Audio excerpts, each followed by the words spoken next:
നമസ്തേ ആചാര്യ. നമസ്തേ. ഒരു സംശയം എന്തെന്നാൽ ആചാര്യൻ പലപ്പോഴും പറയുന്നത് കേട്ടിട്ടുണ്ട്, ഈ വേദ പഠനം എന്നുള്ളത് കേവലം ഒരു പുസ്തക വായനയിലൂടെ പഠിക്കാൻ പറ്റുന്ന ഒന്നല്ല എന്ന്. അപ്പോൾ ഇന്ന് നമുക്കിപ്പോൾ ധാരാളം വേദഭാഷ്യങ്ങളിലെ വ്യാഖ്യാനങ്ങളൊക്കെ അവൈലബിൾ ആണ്. ഇപ്പോൾ പ്രത്യേകിച്ച് യൂട്യൂബിൽ ഇഷ്ടം പോലെ നമ്മളിപ്പോൾ ഏത് സൂക്തം അടിച്ചു നോക്കിയാലും സൂക്തത്തിനെ കുറിച്ചുള്ള കാര്യങ്ങൾ കിട്ടും. അല്ലെങ്കിൽ ഇപ്പോൾ നമുക്ക് എന്തെങ്കിലും സംശയം ഉണ്ടെങ്കിൽ ChatGPT പോലുള്ള AI സംവിധാനങ്ങളുണ്ട്. അപ്പോൾ ഈ ഒരു കാലത്ത് എന്തുകൊണ്ടാണ് വേദം ഇങ്ങനെ വായിച്ച് പഠിക്കാൻ പറ്റാത്തത്? അല്ലെങ്കിൽ എന്തിനാണ് നമ്മുടെ കാശ്യപാശ്രമത്തിലേക്ക് വന്ന് പഠിക്കണം എന്ന് പറയുന്നത്? അത് വായനയ്ക്ക് അപ്പുറം എന്തൊരു തലമാണ്, മറ്റു പുസ്തകങ്ങൾക്കില്ലാത്തൊരു പ്രത്യേകത എന്താണ് വേദത്തിനുള്ളത് എന്നൊന്ന് പറയാം. നല്ല ചോദ്യം. യഥാർത്ഥത്തിൽ വേദ പഠനം എന്ന് പറയുന്നത് ഒരു ബുക്കിഷ് നോളജ് ഉണ്ടാക്കലല്ല. ബുക്കിഷ് നോളജ് ഉണ്ടാവുക എന്ന് പറഞ്ഞാൽ നമുക്കതിന് ഒരു വിക്കിപീഡിയ നോളജ് അല്ലെങ്കിൽ എങ്ങനെയെങ്കിലും ഓപ്പൺ സോഴ്സസ് നമുക്ക് കുറേ അറിവുണ്ടാക്കാം. അറിവ് കൊണ്ട് നമുക്കൊരിക്കലും ജീവിതത്തിൽ മാറ്റം വരില്ല. ജീവിതത്തിൽ നല്ല രീതിയിൽ മാറ്റം വരണം. അപ്പോൾ ജീവിതം എങ്ങനെ മാറും, ജീവിതത്തിൽ മാറണം എന്ന് നമുക്ക് രാവിലെ നമ്മൾ പുസ്തകത്തിൽ വായിച്ചു, രാവിലെ എഴുന്നേൽക്കണം, രാവിലെ ബ്രാഹ്മ മുഹൂർത്തത്തിൽ എഴുന്നേൽക്കണം എന്ന് പഠിച്ചു, പുസ്തകത്തിൽ വായിച്ചു. നല്ല ഭക്ഷണം കഴിക്കണമെന്ന് പുസ്തകത്തിൽ വായിച്ചു. പക്ഷെ അതൊന്നും ആചരിക്കുന്നില്ലെങ്കിലോ നമുക്ക് രാവിലെ എഴുന്നേൽക്കുന്നതിൻ്റെ ഗുണം നമുക്ക് അനുഭവിക്കാൻ സാധിക്കില്ല. അല്ലെങ്കിൽ രാവിലെ എഴുന്നേറ്റത് കൊണ്ട് നമുക്ക് കിട്ടുന്ന സമയം കൂടുതൽ നമുക്ക് വിനിയോഗിക്കാൻ കഴിയാതെ വരും. വിവരമുണ്ട്, പക്ഷേ വിജ്ഞാനമില്ല.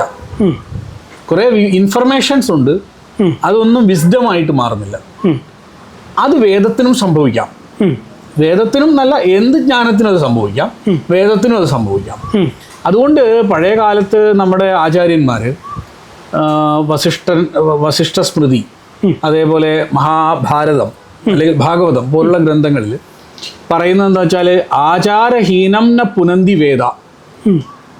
ആചാരഹീനന് വേദത്തെ അറിയാൻ കഴിയില്ല. ആചാരഹീനം എന്ന് പറയുമ്പോൾ ആരാണ് ആചാരം എന്നതുകൊണ്ട് എന്താ നമ്മൾ ഉദ്ദേശിക്കുന്നത്? ജീവിതത്തിൽ വേദങ്ങളിൽ പറഞ്ഞ കാര്യങ്ങൾ ആചരിക്കുന്നവനാണ് വേദത്തെ അറിയുന്നത്. പുസ്തകം വായിച്ചു, ആചരിക്കുന്നില്ല. നമ്മൾ പ്രൊക്രാസ്റ്റിനേഷനെ കുറിച്ച് പഠിച്ചു, ജീവിതത്തിൽ ആചരിക്കുന്നില്ല. അപ്പോൾ അറിവുണ്ട്, പക്ഷെ ആചരണമില്ല. ഇത് വേദ കാലഘട്ടം മുതലേ നമുക്കറിയുന്ന ഒരു കാര്യമാണ്. അതുകൊണ്ട് നമ്മളെ ആളുകൾ പറഞ്ഞു, നിങ്ങൾക്ക് ജീവിതത്തിൽ ട്രാൻസ്ഫോർമേഷനാണ് വേണ്ടത്. അല്ലാണ്ട് പുസ്തകം ഇരുന്ന് പഠിച്ചതുകൊണ്ട് യാതൊരു പ്രയോജനം ഇതുകൊണ്ട് ഇല്ല. കാരണം പുസ്തകങ്ങളിൽ പല കാര്യങ്ങൾ പറയുന്നുണ്ടാവും. ദാറ്റ് ഈസ് ഏട്ടിലെ പശു പുല്ല് തിന്നില്ല എന്നൊരു പ്രയോഗം തന്നെ ഉണ്ട്. അതുകൊണ്ട് നമ്മുടെ ജീവിതത്തിൽ നമുക്ക് ഉപയോഗപ്പെടുത്താൻ കഴിയുന്ന അറിവുകൾ ഉപയോഗപ്പെടുത്തിക്കൊണ്ടാണ് നമ്മൾ മുന്നോട്ട് പോകേണ്ടത്. ഇപ്പോൾ വേദങ്ങളിൽ ഉഷസൂക്തമുണ്ട്, രാവിലെ എഴുന്നേൽക്കുന്നതിനെ കുറിച്ച് പറയുന്നുണ്ട്. ഇന്നിപ്പോൾ 5 AM ക്ലബ്ബ് പോലുള്ള പുസ്തകങ്ങളൊക്കെ ഇറങ്ങുന്നു. അപ്പോൾ അതിൽ നിന്ന് നമ്മൾ മനസ്സിലാക്കുന്ന വളരെ രസകരമായ സംഭവം എന്താണെന്ന് വെച്ചാൽ രാവിലെ എഴുന്നേൽക്കുന്നതിൻ്റെ പ്രാധാന്യത്തെക്കുറിച്ചാണ്.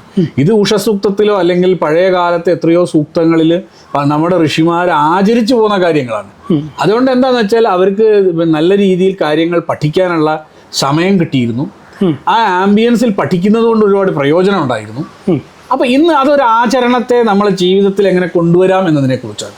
അങ്ങനെ ജീവിതത്തിൽ നിരന്തരം നമ്മുടെ വിവിധങ്ങളായ കാര്യങ്ങൾ, ഉദാഹരണത്തിന് പണസമ്പാദനം, പണം ചെലവഴിക്കുന്ന രീതികൾ, ഇതൊക്കെ നമ്മൾ എങ്ങനെ ആചരിച്ച് പഠിക്കുന്നത്? ആചരിച്ച് പഠിച്ചാലേ നമുക്കത് ഉപയോഗപ്പെടുത്താൻ കഴിയും. ഇപ്പം ഭാഗ്യസൂക്തം എന്ന് പറഞ്ഞൊരു സൂക്തം നമുക്ക് അറിയാം, അതിൻ്റെ അർത്ഥവും അറിയാം.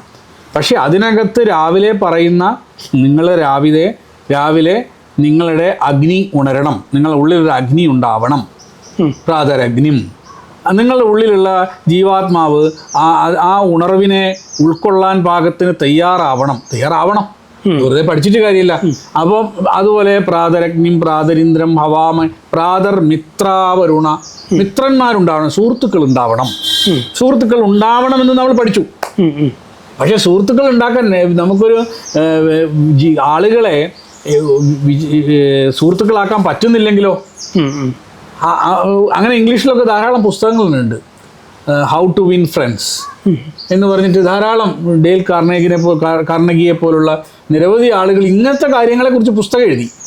നമ്മളെ കാലത്ത് ഇത് പുസ്തകം എഴുതുകയല്ല, മറിച്ച് അത് സൂക്തമായി ചൊല്ലുകയും അത് ഇംപ്ലിമെൻ്റ് ചെയ്യുകയും നമ്മളെ സൗഹൃദ വലയം വളരെ വലുതാക്കുകയും ചെയ്തു. ഇതാണ് ട്രാൻസ്ഫോർമേഷൻ. അതുകൊണ്ട് ഇത് ഗുരുകുലത്തിൽ വന്നാലേ പഠിക്കാൻ പറ്റൂ, ഇത് കാശ്യപാശ്രമത്തിൽ വന്നാലേ പഠിക്കാൻ പറ്റൂ. അല്ലെങ്കിൽ വേറെ ഏതെങ്കിലും ഒരു ആശ്രമത്തിൽ പോയി ഇത് പാലിക്കുന്ന ആളുടെ കൂടെ ഇരുന്ന് പഠിച്ചാലേ ഇത് ജീവിതത്തിൽ പകർത്താൻ നമുക്ക് സാധിക്കുകയുള്ളൂ.